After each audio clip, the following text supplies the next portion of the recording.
अस्सलामुअलैकुम, आप देख रहे हैं समा। मैं हूं सैयद फैसल करीम और मैं हूं किरण आफ्ताब। बुलेटिन में खुशामदीद। आगाज करते हैं वजीर आजम इमरान खान के दो टोक ऐलान से, जिसमें उनका कहना है कि NRO के बाद करप्ट लोगों का खौफ खत्म हो गया था, अब ऐसा नहीं होगा। ऐसा सिस्टम लाएंगे कि लोग करप्शन करते हुए डरें।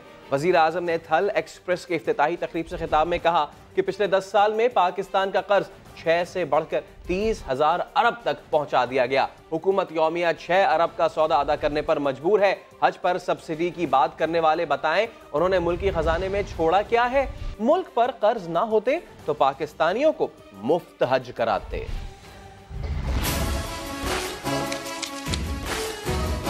शेख साहब, मैं कहना चाहता था, आपने देखना रेलवे के अंदर क्या हुआ, जिस तरह की चोरी और करप्शन हुई, वो आपने सारे नैब को केसेस प्रेजेंट करने जाके।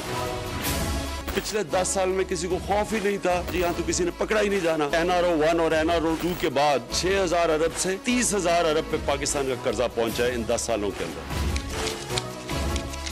अगर हमारे पास इतने कर्जे ना चढ़े हुए होते तो मुफ्त भेजे हाजियों को। किस मुंह से एक तरफ से हम कर्जे ले रहे हैं और दूसरी तरफ हम हाजियों को सब्सिडाइज करते हैं। गैस के ऊपर 157 अरब रुपए कर्जे चढ़े हुए हैं। 50 अरब रुपए की चोरी है सालाना। गैस की कीमत नहीं बढ़ाते, गैस ही बंद हो जाएगी। जो लोग ये छोड़ के गए उनको शर्म आनी चाहिए। कहते जी देखिए गैस की कीमत बढ़ा। इन्वेस्टर आ रहा है पाकिस्तान में सरमायाकारी करने के लिए। इंशाल्लाह आगे इस मुल्क का मुस्तकबिल रोशन है।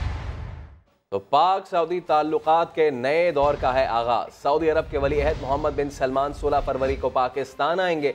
2 रोजा दौरे के लिए शायान शान तैयारियां उरूज पर हैं। सऊदी सिफारत खाने के मुताबिक दोनों ममालिक के दरमियान अरबों डॉलर्स के मुआहदे होंगे। इस्लामाबाद से अब्बास शबीर की रिपोर्ट। बड़े मेहमान की आमद, बड़ी तैयारियां और भरपूर इंतजामात जोरों शोर से जारी। सऊदी वली अहद मोहम्मद बिन सलमान 16 और 17 फरवरी को बनेंगे पाकिस्तान के सरकारी मेहमान। 1000 से ज्यादा अरकान पर मुश्तमिल वफ्द भी हमरा होगा।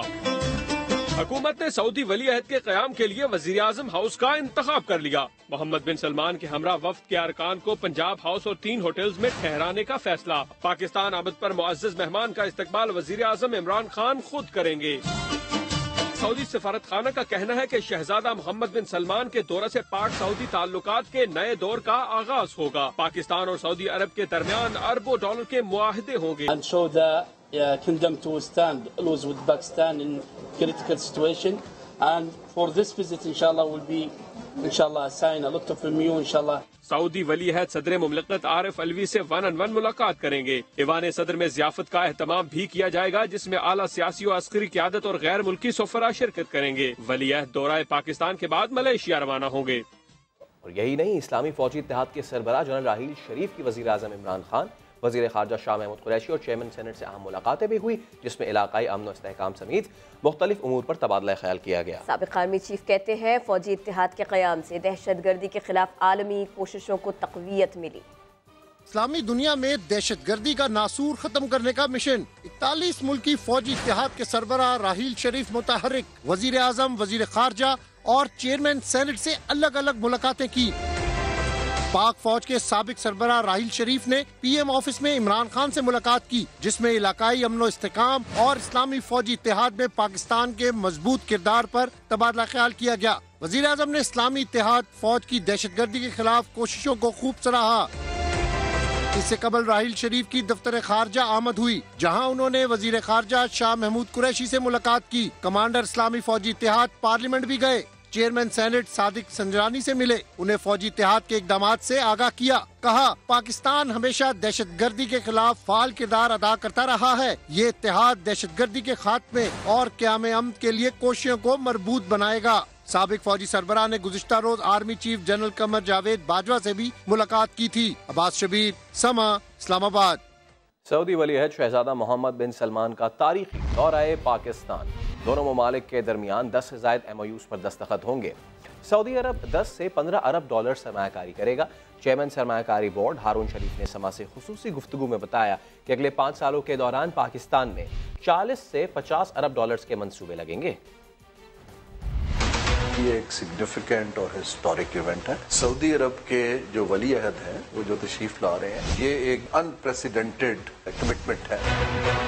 सऊदी अरब जो है हमसे काफी एमओयू साइन कर रहा है, 8-10 तो वो मेरे नॉलेज में है। जो इकोनॉमिक साइड के एमओयूज है, ऑयल रिफाइनरी का है, वो ऑल्टरनेट एनर्जी का है, एक एमओयू मिनरल डेवलपमेंट का है, एग्रीमेंट भी साइन करें ऑयल की डिफर्ड पेमेंट का। इससे टेक्नोलॉजी भी ट्रांसफर होगी, जिससे नौकरियां भी आएंगी। उनकी इन्वेस्टमेंट की कमिटमेंट 10 से 15 अरब डॉलर के दरमियान। ऑलरेडी हम यूएई के साथ एक इसी साइज की रिफाइनरी हब के साथ खलीफा पॉइंट पे लगा रहे हैं। ऑल्टरनेट एनर्जी, सोलर और विंड बेस्ड पावर प्रोजेक्ट्स लगेंगे, उसके अंदर 2 अरब डॉलर की सरमायाकारी करना चाह रहे हैं। हमारे मुल्क में जो इंटरेस्ट ले रहे हैं मुल्क, स्टार्ट चीन से हुआ था, अब सऊदी अरेबिया ने भी इंटरेस्ट शो कर दिया है, यूएई ने भी, मलेशिया ने भी, अभी हम कतर गए थे, वो भी इंटरेस्टेड है। तकरीबन अगले 5 साल में मैं 50 अरब डॉलर के प्रोजेक्ट्स देख रहा हूँ। पाकिस्तान और सऊदी अरब के दोस्ताना ताल्लुकात नए दौर में दाखिल होने लगे हैं। आलमी मीडिया की नज़रें भी सऊदी वली अहद मोहम्मद बिन सलमान के दौरे पाकिस्तान पर जम गई हैं।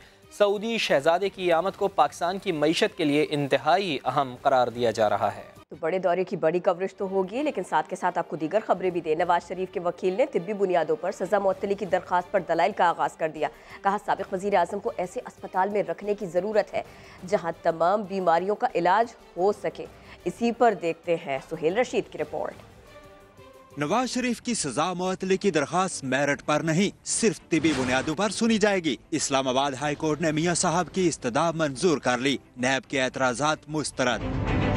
नवाज शरीफ की दरखास्तों पर समाअत जस्टिस आमिर फारूक और जस्टिस मोहसिन अख्तर कियानी ने की। तिबी बुनियादों पर सजा मुअत्तली की दरखास्त पर ख्वाजा हारिस के दलाइल। कहा, एक मेडिकल बोर्ड की सिफारिश पर सीनियर डॉक्टर्स का लार्जर मेडिकल बोर्ड बना, मगर मुआयना करने वाले डॉक्टर्स असिस्टेंट प्रोफेसर सतह के थे। मियां साहब आर्ज़ाए कल्ब में मुब्तला हैं, शुगर के साथ गुर्दों की बीमारी भी 3रे दर्जे पर पहुंच चुकी। मेडिकल बोर्ड ने तजवीज़ किया कि ऐसी जगह रखा जाए जहां जरूरत पड़ने पर इलाज भी मुमकिन हो। सुप्रीम कोर्ट भी कह चुकी कि मखसूस हालात में जमानत हो सकती है। जस्टिस आमिर फारूक ने रिमार्क्स दिए, सुप्रीम कोर्ट ने ऐसा भी नहीं कहा कि मखसूस हालात हों तो केस के मेरिट को ही छोड़ दिया जाए। ख्वाजा हारिस बोले, बस सलाह जिंदगी मौत का बन जाए तो मेरिट्स को छोड़ा जा सकता है। केस की समाअत पीर तक मुलतवी कर दी गई। ख्वाजा हारिस आइंदा समाअत पर भी दलाइल जारी रखेंगे। सोहेल रशीद, समा, इस्लामाबाद। शहबाज शरीफ की जमानत की दरखास्त पर नैब के दलाइल मुकम्मल हो गए। फाजिल जज ने सवाल किया कि शुगर मिल के साथ नाला बनाने में कानून की खिलाफ वर्जी कहाँ हुई। नैब की बात मान लें तो कोई तरक्याती काम नहीं हो सकेगा।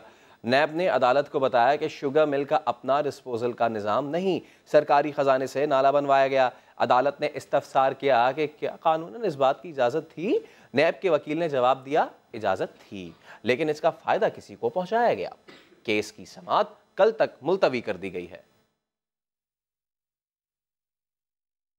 खिलाड़ी पिंडिया एक्सप्रेस को ग्रीन सिग्नल देने को तैयार नहीं। राजा रियाज ने भी वजीर रेलवे की पब्लिक अकाउंट्स कमेटी में शमूलियत की मुखालिफत कर दी। उधर हिज़्ब इख्तिलाफ की जमातें शहबाज शरीफ के हक में डट गए। शेख साहब राजी, मगर खिलाड़ी मानने को तैयार नहीं। रियाज फतियाने के बाद राजा रियाज ने भी शेख रशीद नामंजूर का नारा लगा दिया। फैसलाबाद से रुकने कौमी असेंबली राजा रियाज ने पिंडी एक्सप्रेस की पीएसी में एंट्री की मुखालफत कर दी। वाज़ेह कर दिया कि तहरीक इंसाफ के अरकान भी मुल्क की मफाद के खिलाफ काम रोकने की सलाहियत रखते हैं, इसलिए शेख साहब की जरूरत नहीं। शेख रशीद साहब की पब्लिक अकाउंट्स कमेटी का मेंबर बनने की कोई जरूरत नहीं। शहबाज शरीफ जहाँ पे कोई गलत काम करना चाहेंगे तो उसके लिए हम रुकावट बनेंगे। उधर शहबाज शरीफ की हिमायत में अपोजिशन जमातें मैदान में आ गईं। एक बयान में खुर्शीद शाह ने इल्जाम लगाया कि इमरान खान कंटेनर की सियासत कर रहे हैं। शायद हिज़्ब इख्तिलाफ को भी ऐसी ही हिकमत अमली बनानी पड़े। उन्होंने साफ बता दिया कि मुस्लिम लीग की सरबराह को ओहदे से हटाया गया तो पार्लियामेंट नहीं चलने देंगे, जबकि खुर्रम दस्तगीर का कहना है कि शहबाज शरीफ को ओहदे से हटाने के लिए कौमी असेंबली के कवानीन में तरमीम करना पड़ेगी। पीपल्स पार्टी की खवातीन रहनुमा भी हुकूमत पर बरस पड़ी। नफीसा शाह ने इल्ज़ाम लगाया कि तब्दीली सरकार महंगाई के रिकॉर्ड बना रही है। उनका मजीद क्या कहना था, सुनते हैं। इमरान खान साहब और मंगू खान साहब खुद अपनी तशरीफ दुबई लेके गए, इसलिए हम ये कह रहे हैं कि आप तो IMF की भी कठपुतली हैं। 4 मुआहदे आपने किए हैं। सऊदी अरेबिया गए, फिर आप दुबई गए, फिर आप चीन गए और अब IMF। पिछले 7 माह में 10 से 12 अरब डॉलर की मुआहदे किए हैं फॉर लोन्स। पाकिस्तान की तारीख में रिकॉर्ड कर्जे लिए हैं। जो कुछ उनको मिला है वो हमें नहीं पता। किस टर्म्स एंड कंडीशंस पर मिला है, शहजाद अकबर को पैदा करें। उसने 800 प्रॉपर्टीज का सुराग लगाया था दुबई में, आपने उसकी सारी मेहनत पर क्या फेर दिया है? पानी। Economic package so called mini budget में उन 800 प्रॉपर्टीज के ओनर्स को NRO दिया है, लूटी हुई दौलत को आपने एमनेस्टी दे दी है। जो आप कह नहीं रहे हैं, आप तरदीद कर दें, अभी और पेनफुल टाइम आने वाला है। दिल की बीमारी के बायस सिंध मेगा करप्शन केस में गिरफ्तार मुलजिम असलम मसूद की कराची मुंतकली का मामला मजीद लटक गया। डॉक्टर्स ने मुलजिम को 2 दिन तक सफर से रोक दिया। FIA का कहना है कि मुलजिम के कल फिर टेस्ट होंगे, उसके बाद ही कुछ फैसला होगा। इस्लामाबाद से आदिल तनोली की report. Sindh mega corruption case में गिरफ्तार असलम मसूद का दिल का रोग उनकी कराची मुंतकिली में रुकावट बन गया। FIA के मुताबिक डॉक्टरों ने ओमनी ग्रुप के chief financial officer Aslam Masood को मजीद 2 दिन तक कराची न मुंतकिल करने की हिदायत की है। असलम मसूद का 2 रोज में 2 बार तिब्बी मुआयना। डॉक्टरों के मुताबिक मुलजिम को दिल के साथ कैंसर का आर्जा भी लाहक है। मजीद बेड रेस्ट का मशवरा दे दिया। FIA हुकाम का कहना है कि बुध की शाम फिर टेस्ट होंगे, जिसके बाद डॉक्टरों के मशवरे से मुंतकिली का फैसला किया जाएगा। असलम मसूद FIA की तहवील में बेड रेस्ट पर हैं। Assistant director banking circle Karachi Mohammad Ali Abro की सरबराही में मुलजिम को लेने के लिए आने वाली FIA की टीम इस्लामाबाद में मौजूद है। सीनियर सिविल जज आमिर अजीज ने FIA को 16 फरवरी तक मुलजिम का राहदारी रिमांड दे रखा है। साबिक वफाकी वजीर कामरान माइकल कहते हैं कि उन्हें शरीफ बरादरान का साथ देने की सजा दी जा रही है, लेकिन वो डटे रहेंगे। इरफानुल हक की रिपोर्ट। साबिक वफाकी वजीर कामरान माइकल को गिरफ्तारी के बाद नैब अफसरान एहतसाब मुंतजिम अदालत में लाए तो कामरान माइकल पर फूल निछावर किए गए। कामरान माइकल ने कहा, मुझे नवाज शरीफ और शहबाज शरीफ का साथ देने की सजा दी जा रही है। मुझे जुडिशल कर दिया गया है। इन्होंने जज साहिबा ने किसी को भी उन्होंने रिफ्यूज कर दिया कि मुझे रिमांड पे मजीद नहीं भेजा जा सकता। उन्होंने कहा इस पे बनता ही नहीं है। अदालत में पेशी हुई तो नैब ने KPD कोऑपरेटिव हाउसिंग सोसाइटी के प्लॉट्स की गैर कानूनी अलॉटमेंट के इल्जाम में कामरान माइकल के 14 रोजा जिस्मानी रिमांड की दरखास्त की। अदालत ने रिमांड देने से इनकार किया और हुक्म दिया कि जिस अदालत में रेफरेंस ज़ेर समाअत है वही मुलजिम को पेश किया जाए, जिसके बाद एहतसाब अदालत ने कामरान माइकल को अदालती रिमांड पर जेल भेज दिया। खैबर पख्तूनख्वा पुलिस दहशतगर्दों के निशाने पर है। डेरा इस्माइल खान में नामालूम अफराद की फायरिंग से 4 अहलकार शहीद हो गए। अहमद नवाज मुगल की रिपोर्ट। डेरा इस्माइल खान की तहसील प्रोआ में नामालूम अफराद ने गश्त पर जाने वाली पुलिस मोबाइल पर गोलियां बरसा दी। ऐनी शाहिद के मुताबिक हमला इतना अचानक था कि पुलिस को जवाबी कार्रवाई का मौका ही नहीं मिला। कोई पता नहीं फैरन लगे मैं जैसे रंग बीच बैठा में गया कोई शहकान से बात सा कोई मैं फैर लगे मैं बेहोश थी गया। वाक़े के बाद सर्च ऑपरेशन के दौरान चिंगशी रिक्शा में नस्ब बारूदी मवाद को धमाका करके उड़ा दिया गया। चारों शहीद एहलकारों आसिफ, सरफराज, जावेद और मीरबाज की नमाज जनाजा पुलिस लाइन में अदा की गई। शहीद पुलिस एहलकारों की मैयतों को सलामी के बाद तदफीन के लिए आबाई इलाकों को रवाना कर दिया गया। हमले में जख्मी SHO ताहिर नवाज CMH में जेर इलाज हैं। अहमद नवाज मुगल, समा, डेरा इस्माइल खान। इरशाद रांझानी हलाकत केस में मुलजिम रहीम शाह का 4 रोज़ा जिस्मानी रिमांड मंजूर कर लिया गया है। पेशी के वक्त मुलजिम को मुश्तइल अफराद ने थप्पड़ भी मारा। इरफानुल हक की रिपोर्ट। मलिर कोर्ट में सख्त सिक्योरिटी हिसार में UC चेयरमैन रहीम शाह को इरशाद रांझानी कत्ल केस में पेशी के लिए लाया गया। अदालती अहाते में रहीम शाह के खिलाफ शदीद नारेबाजी की गई। मुश्तइल शख्स ने तो रहीम शाह पर थप्पड़ भी जड़ दिया। अदालत ने मुलजिम रहीम शाह का 4 रोजा जिस्मानी रिमांड मंजूर कर लिया। जैसे लाया गया वैसे ही रहीम शाह को बचते बचाते हुए बाहर निकाला गया। दूसरी जानिब इरशाद रांझानी की हलाकत की जुडिशल इंक्वायरी के मामले में सिंध हाई कोर्ट ने सिंध हुकूमत को तहरीरी जवाब दे दिया। रजिस्ट्रार सिंध हाई कोर्ट ने मौक़िफ़ अपनाया कि अदालत बराह रास्त जुडिशल इंक्वायरी कराने का इख्तियार नहीं रखती। ये इख्तियार मुताल्लिका डिस्ट्रिक्ट एंड सेशन जज का है। सिंध हुकूमत चाहे तो सेशन जज से रुजू कर सकती है। अरब एक अच्छी खबर, 4 सदा की सर जुड़ी बच्चियों की लंदन में आखिरी सर्जरी भी हो गई है कामयाब। लंदन में सफ़ा और मरवा का 5वां ऑपरेशन कर लिया गया है मुकम्मल। कामयाब सर्जरी के बाद सफ़ा और मरवा को अब अलहदा कर दिया गया है। इजाज खालिद रिपोर्ट कर रहे हैं। 4 सदा की सर जुड़ी बहनें। सफ़ा और मरवा की लंदन के ग्रेट ऑरमंड अस्पताल में 5वीं और आखिरी सर्जरी मुकम्मल। ऑपरेशन की कामयाबी के बाद दोनों बहनों को अलहदा कर दिया गया। गाँव वाले भी मुबारकबाद देने घर पहुँच गए। हम सफा और मरवा के ऑपरेशन पर मुबारकबाद करने के लिए इधर आए हैं। हम उसके गांव वाले हैं और उसके लिए हम इंशाल्लाह हम दुआ करेंगे कि वो जल्द सेहतयाब होकर वापस पाकिस्तान आए। समा पर खबर नशर होने के बाद ओवरसीज़ पाकिस्तानियों ने बच्चियों के इलाज के लिए 18 करोड़ रुपए से ज़ायद रकम अतिया की। अहले खाना बच्चियों की सेहतयाबी के लिए दुआगो हैं। हम सबा टीवी का बहुत शुक्रगुजार है और डॉक्टर अवैस जलानी का, जिसने हमारे भतीजों का ऑपरेशन किया है, और ओवरसीज़ पाकिस्तानियों का। डॉक्टरों के मुताबिक सफ़ा और मरवा को कुछ रोज़ तक इंतहाई निगहदाश्त में रखा जाएगा। एजाज खालिद, समा, 4 सद्दा। और बात की जाए अगर मौसम की, तो बालाई इलाकों में बर्फबारी का एक नया सिलसिला शुरू हो गया है, जबकि खैबर पख्तूनख्वा और बलोचिस्तान के मुख्तलिफ शहरों में बादल बरसने से सर्दी की शिद्दत में इजाफा हो गया। कहीं बर्फबारी तो कहीं बारिश, नज़ारे हसीन और मौसम सर्द हो गया। वादी मालम जब्बा में हर सू सफेदी छा गई। बर्फबारी के नए सिलसिले ने रोड रास्ते गुम कर दिए। लोहारी टनल, सयासन और कुमराट में बर्फ पड़ी। 2 इंच तक बर्फबारी से शहरियों की मुश्किलात में इजाफा हो गया। दीर में वक्फे वक्फे से बारिश का सिलसिला जारी। शहर में पारा -1 तक पहुँच गया। मानसेहरा में भी बादलों के डेरे। हवाएं चलने से मौसम मजीद सर्द हो गया। चमन में ठंडी हवाओं के साथ रिमझिम। सड़कें भीग गई और नज़ारे हसीन हो गए। दुकी में भी बादल मेहरबान हुए तो भीगी भीगी फिजा से ठंड लौट आई। कोहलू में भी बारिश के बाद मौसम खुशगवार हो गया। Welcome back. मायूसी और बेइख्तियारी ने मेयर कराची का पारा हाई कर दिया। कहते हैं कराची के साथ जुल्म हो रहा है, आवाज उठा उठा कर थक गया हूं। कराची को किसी ने ऑन नहीं किया। फेडरल गवर्नमेंट अपने आप को धोखा दे रही है। कराची का गलत सेंसस करके सीपैक आ रहा है, इसको भी आप कंफ्यूज करोगे अगर आपने घर की आबादी ही नहीं दी सही। आपने इंक्रोच कर करके कराची का सत्यानाश कर दिया। अगर कोई तरक्की थोड़ी बहुत हुई है तो वो मुशर्रफ के जमाने में जबरदस्ती उन्होंने पैसा कराची में लगवाया। गवर्नमेंट अब नौकरियां नहीं देती है। अरे मछली पकड़ना सिखाओ।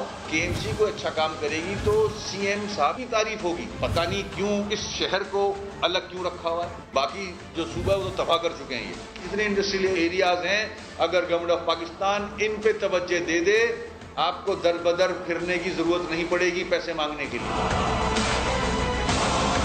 3 बड़ी जमातें, पेट्रोल की प्राइस कराची वालों के लिए भी वही और पेशावर वालों के लिए भी वही चार्जेस हैं उसके रेट के। वो कराची वालों से कैसे चार्ज कर रहे हो? कराची को अगर कोई फैसिलिटेट कर दो तो शर्म आती है। जब तक मेयर के अंडर में पूरी अथॉरिटी नहीं होगी, जब तक कराची में डेवलपमेंट नहीं हो सकती। खुदा का वास्ता है आप लोग कराची के लिए आवाज उठाएं, वरना कराची को ये खंडर बना देंगे। वज़ीर आला खैबर पख्तूनख्वा कहते हैं कि उनकी मर्जी के बगैर कोई उन्हें नहीं हटा सकता। बाहैसियत वज़ीर आला सारे फैसले वो खुद करते हैं। मैं ये बात क्लियर करना चाहता हूँ, जब तक मैं न चाहूँ मुझे कोई नहीं हटा सकता। देखिए, नंबर 1, जब मेरा दिल भर गया और मैं खुद ब खुद चला जाऊँगा पीएम के पास कि मैं नहीं कर सकता। दूसरी बिल्कुल गलत नैरेटिव है, मैं क्लियर करना चाहता हूँ कि मुझे या 2 महीने या 4 महीने, ये कुछ लोग ये प्रोपेगेंडा वगैरह करते होंगे, लेकिन ये मैं आज आप सामने बिल्कुल क्लियर कट बताना चाहता हूँ कि ऐसी न कोई बात है, न मुझे कोई टाइम मिला है, न मुझे कोई डिक्टेट करता है। मैं अपने फैसले खुद करता हूँ एज ए चीफ एग्जीक्यूटिव। अगर मुझे इख्तियार नहीं दिया जाता तो फिर तो मैं डिलीवर नहीं कर सकता। कराची के इलाके पीराबाद में मुबैना पुलिस मुकाबला। मुलजिम जख्मी हालत में तड़पता रहा और पुलिस एहलकार वीडियो बनाता रहा। पुलिस ने मौक़िफ़ इख्तियार किया है कि वीडियो तो शवाहिद के लिए बनाई गई। सऊद बिन मुर्तज़ा की रिपोर्ट। एनकाउंटर के बाद पुलिस एहलकार जख्मी मुलजिम को तड़पता दिखाए और एनकाउंटर की तफसीलात बताए। ऐसा पहली बार हुआ। कस्बा कॉलोनी में 29 जनवरी 2019 मुबैना पुलिस मुकाबला हुआ। जख्मी हालत में मुलजिम पैर पर गोली लगने के बाद तड़पता रहा और पुलिस एहलकार हीरो बनकर वीडियो बनाता रहा। ये इसकी हालत में तो इसको टांग में फायर मारा है इसको। भाई हम बाल बच गए, हम पे बिल्कुल स्ट्रेट फायर किया इसने। पुलिस के मुताबिक मुलजिम आदिल लूट मार कर रहा था कि पुलिस मौके पर पहुंच गई। मुलजिम ने पुलिस को देखकर फायरिंग कर दी। जवाबी फायरिंग में मुलजिम जख्मी हो गया और साथ ही फरार हो गया। जख्मी मुलजिम को अस्पताल भी पहुंचाया गया। सेहतियाबी के बाद उसे जेल भेज दिया गया। SSP वेस्ट ने अपने मातहत एहलकारों का दिफा किया। एक एविडेंस होती है और ऐसा वो उसका कोई मकसद नहीं था। ये उसका अपना जाती फेल है। उसने इनकाउंटर किया, हो सकता है उसने कहा हो कि यार कल को मुझसे पूछ हो या कोई मुझसे पूछे तो मैं एक वीडियो बना लेता। सवालात उठ रहे हैं, आखिर पुलिस मुकाबलों के बाद जख्मी मुलजिमान को फौरी तौर पर अस्पताल मुंतकिल क्यों नहीं किया जाता? सूबाई वज़ीर तालीम सरदार शाह ने होशरुबा इंकशाफात कर दिए। कहते हैं कि सिंध के सरकारी स्कूल्स में असातिज़ा ही नहीं बल्कि काबिलियत की कमी भी है। 91% असातिज़ा साइंस का मजमून पढ़ाने की काबिलियत ही नहीं रखते। पाकिस्तान में साइंस कैसे तरक्की करेगी जब बड़े सूबे में साइंस के टीचर्स का ही काल पड़ गया। महकमा तालीम की हालिया सर्वे के मुताबिक सिंध में 42,300 स्कूलों में से 90% स्कूलों में साइंस के टीचर्स ही मौजूद नहीं, यानी सिंध के 10 में से सिर्फ एक स्कूल में साइंस टीचर है। सूबाई वजीर तालीम एतराफ़ करते हैं कि असातिज़ा को भर्ती करते हुए इनकी काबिलियत को सही तरह नहीं देखा गया। क्या हम उन टीचर्स को जो तकरीबन 1,35,000 के करीब टीचर्स हैं जिनको साइंस पढ़ाना नहीं आता, मैथ पढ़ाना नहीं आता, उसको हम निकाल नहीं सकते अपने सिस्टम से। महकमा तालीम सिंध की जानिब से तैयार करदा रिपोर्ट में इंकिशाफ हुआ कि सिंध में 5,000 से ज़ायद स्कूलों में बच्चे खुले मैदानों में बैठकर तालीम हासिल कर रहे हैं। 9,800 स्कूल सिर्फ एक ही कमरे पर मुश्तमिल हैं।